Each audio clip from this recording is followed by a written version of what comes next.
Hi guys, Joy here, and I'm here to help you on your awakening journey. I am one opinion and perspective out of many. Please take it or leave it. And today I wanted to talk about the 12 steps to Ascension. I first got this idea in 2020 when I first woke up. I got a lot of downloads when I first woke up. I'm still trying to catch up on it. But I did want to share that with everybody, and these steps were taken from the AA Big Book, the Alcoholics Anonymous Big Book, page 59. And I have transformed them into the 12 steps of Ascension. So I'm going to just read the 12 steps and the principles behind the steps. Step 1. Now, in the Big Book, it's I'm powerless over alcohol and my life has become unmanageable. So I have changed it to I'm powerless over. And you can fill in the blank with my situation, my life, my marriage, my career, whatever. It is I'm powerless over my situation. So I'm powerless over my husband. I'm powerless over my job. I'm powerless over this situation. I'm powerless over the relationships in my family. I'm powerless over my neighbors. I'm powerless over my rental agency, you know? Number 2, step 2. Came to believe that a power greater than myself could restore us to sanity. Simple. Step 3. I made a decision to turn our will and our lives over to the care of God as we understand God. Self-explanatory. Step 4. Made a searching and fearless moral inventory of ourselves, also known as shadow work. Step 5. Admitted to God, to ourselves, and to another human being the exact nature of our wrongs, which is taking responsibility and also confession, which is very important in the healing process. So you don't have to go to a priest for a confession at all.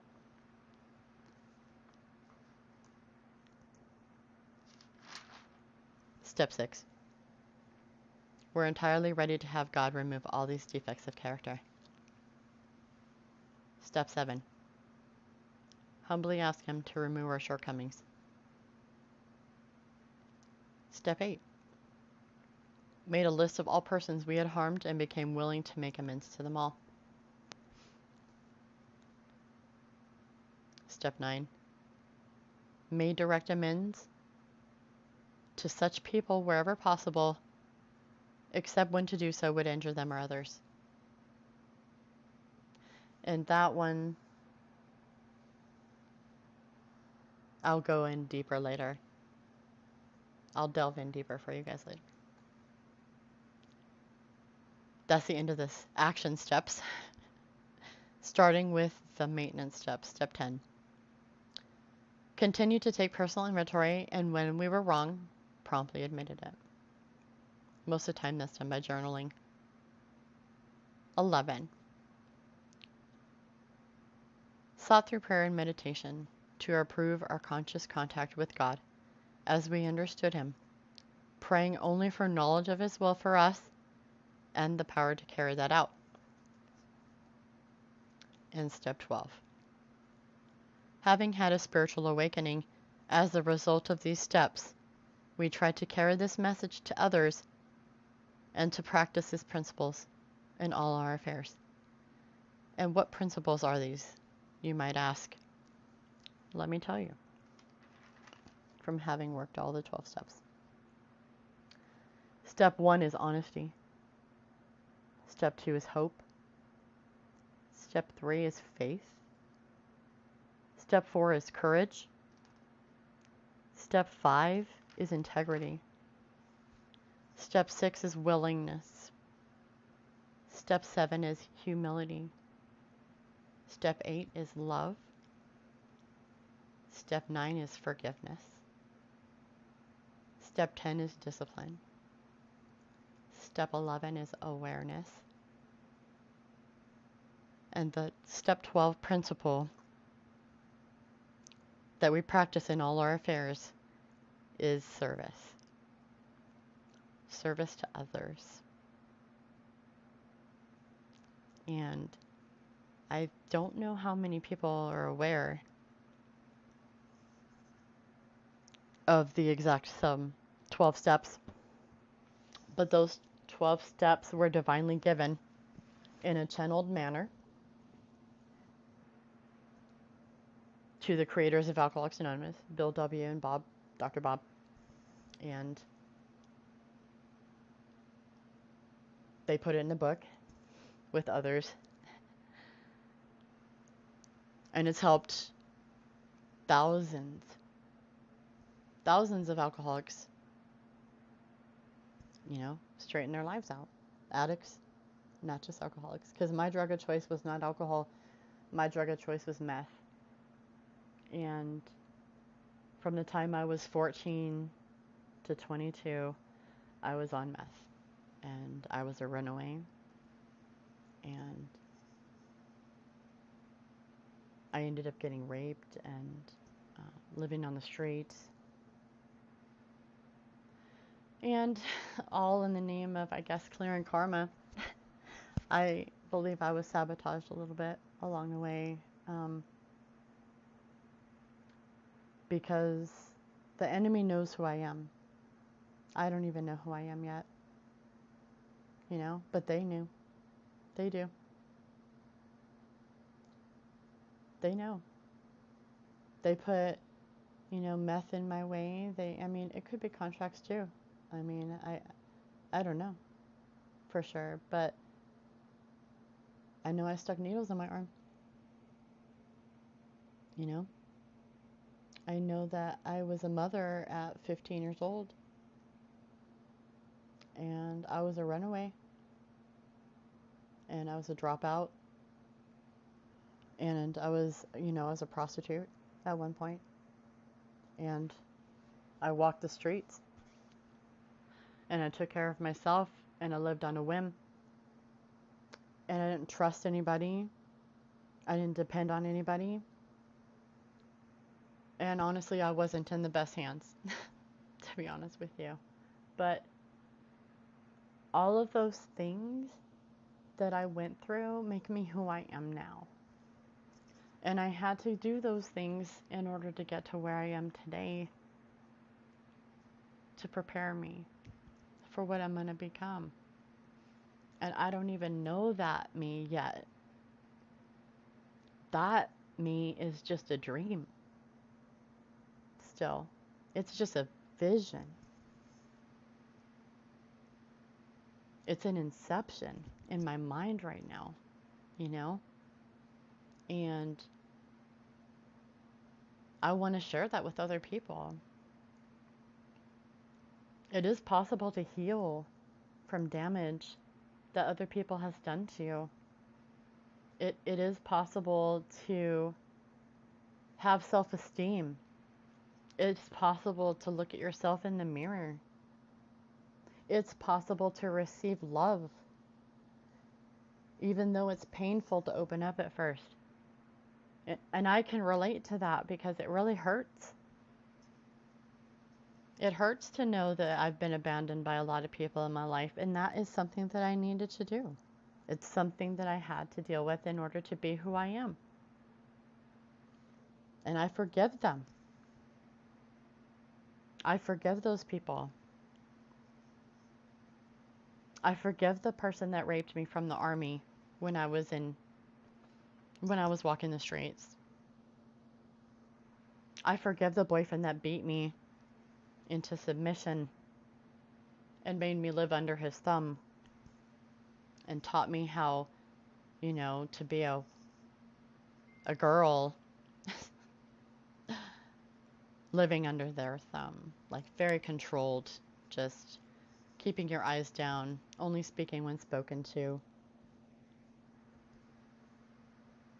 Anyways, I don't live that way anymore, you know? But I forgive them, and I forgive myself for allowing that to happen. I forgive the boyfriend that raped me when I first got sober. I forgive the man who called himself a pastor who sexually assaulted me right after I got out of jail. And I was in treatment. I was trying to stay sober.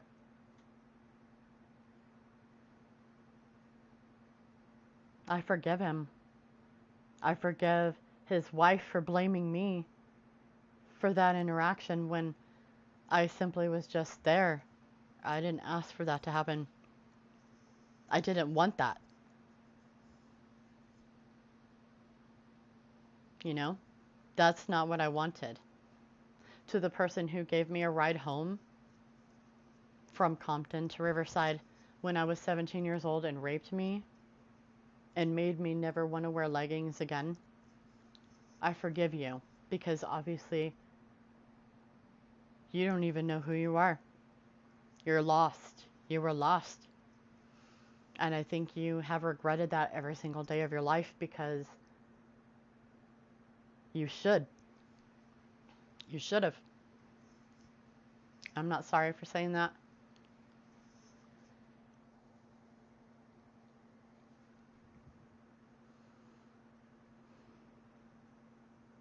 I forgive them. Because I forgive myself. I don't want to carry that baggage. I want to live free. Happy, joyous, and free. And everybody can have that through the 12 steps of Ascension. It's easy. It's easier than it looks. Step 1 is simply admitting you're powerless over the situation. It's kind of like an ego death. It's saying, I can't do this. I need a little help. It teaches honesty. I can't. Step 2 is, I can. And step 3 is, step 2 is God can. And step 3 is, I think I'll let him. 1, 2, and 3. I can't. God can. I think I'll let him. And it's a God of your understanding. It can be the universe, source, prime creator. It can be the sun. It can be the gravity. Because you know what? You don't have control over the gravity. You don't have control over the sun coming up. And you can believe in whatever power causes that sun to come up every single day. If you can believe in that power outside of yourself, then you can do this. You can let go of all of it. You can walk away from your addiction. You can walk away from the pain. You can walk away from codependency. You can walk away from your old self. You can become who God intended you to be before life happened. And I want that for you. I want that for me. I want that for us. We deserve the best. We deserve the best of everything. Believe it. The world is a better place with you here. Honestly, I could have taken exit points. I was given exit points. And I never gave up.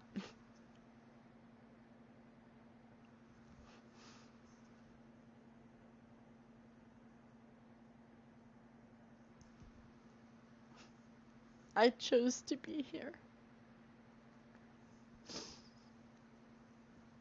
So that I can help another human being. And I don't wish harm on anybody. I'm not against anybody. I'm not in competition with anybody. I want the best for everybody. I'm literally your cheerleader. I don't care what your beliefs are. That's not my business. If you don't have the same beliefs as me, that's okay. I'm not going to criticize and judge you for it, because you're allowed to be whoever you want to be. Everybody has that right. That's what God intended for you. The very best. And if you're sending bad energy at me, I reflect that. and it comes right back to you. And honestly, that's how it is. That's universal law. Because I'm not here to hurt anybody. I'm here to help. I'm here to heal, and I'm here to help you heal.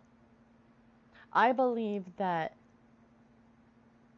if I make it up a couple of steps, I'm definitely going to turn around and help you up the next couple steps too. Even if I'm just one wave ahead of you.